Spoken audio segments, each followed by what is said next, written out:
दिवसाची सुरुवात येशूबरोबर. आज सर्व मातांना मायवाराच्या हार्दिक शुभेच्छा. एक वृद्ध स्त्री वृद्धाश्रमाच्या एका कोपऱ्यामध्ये नेहमी बसलेली असायची. स्वतःचं काम करायची आणि त्या ठिकाणी ती बसलेली असायची. आणि त्या ठिकाणचे वॉचमॅन किंवा इतर वृद्ध लोक तिला नेहमी बघत असत की एक तरुण माणूस मोठ्या गाडीमध्ये यायचा आणि तिची विनवणी करायचा. ते काय बोलत आहेत हे कोणाला समजायचं नाही, परंतु तो सारखा तिची विनवणी करायचा आणि ती स्त्री, वृद्ध स्त्री काहीच बोलायची नाही आणि नंतर तो तरुण माणूस निघून जायचा. असे काही दिवस चाललं ह्याच प्रकारे.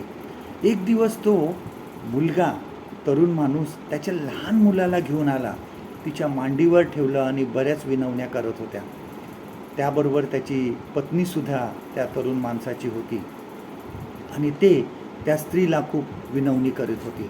परंतु त्या स्त्रीने त्यांचं काही ऐकलं नाही. ती काहीच बोलायची नाही आणि मान खाली घालून बसत असे.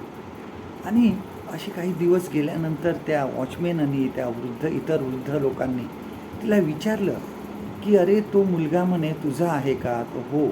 आणि म्हणे तो तुला इतका घ्यायला येतो, तू का जात नाही?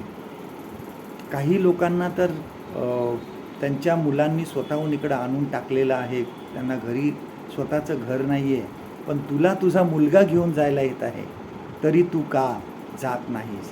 त्यावेळेस जी वृद्ध स्त्री होती ती रडू लागली. तिने सांगितलं, माझा नवरा मेल्यानंतर या मुलांनी आणि माझ्या सुनेने माझा खूप छळ केला, कारण सर्व प्रॉपर्टी माझ्या नवऱ्याने माझ्या नावावर केली होती. बळजबरीने ह्यांनी माझ्या सह्या घेतल्या आणि मला घरातून हाकलून दिलं. कोणीतरी चांगल्या माणसाने मला ह्या ठिकाणी वृद्धाश्रमामध्ये आणून ठेवलं. आज ते माझ्याकडे सारखी येत आहेत, विनवणी करत आहेत, कारण त्यांना आता मुलगा झाला आहे. त्या लहान मुलाला सांभाळण्यासाठी कोणी नाही, म्हणून ते मला घ्यायला येत आहेत. ते माझी विनवणी करत आहेत, कारण ते दोघंही कामाला जातात आणि त्याच्यामुळे त्यांना त्या लहान मुलाला सांभाळायला कोण नाही, म्हणून ते मला घेऊन जाण्यासाठी येत आहेत.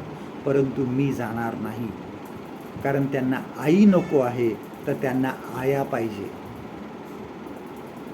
आणि त्या ठिकाणी सर्वजण खूप स्तब्ध झाले आणि खूप शांत झाले.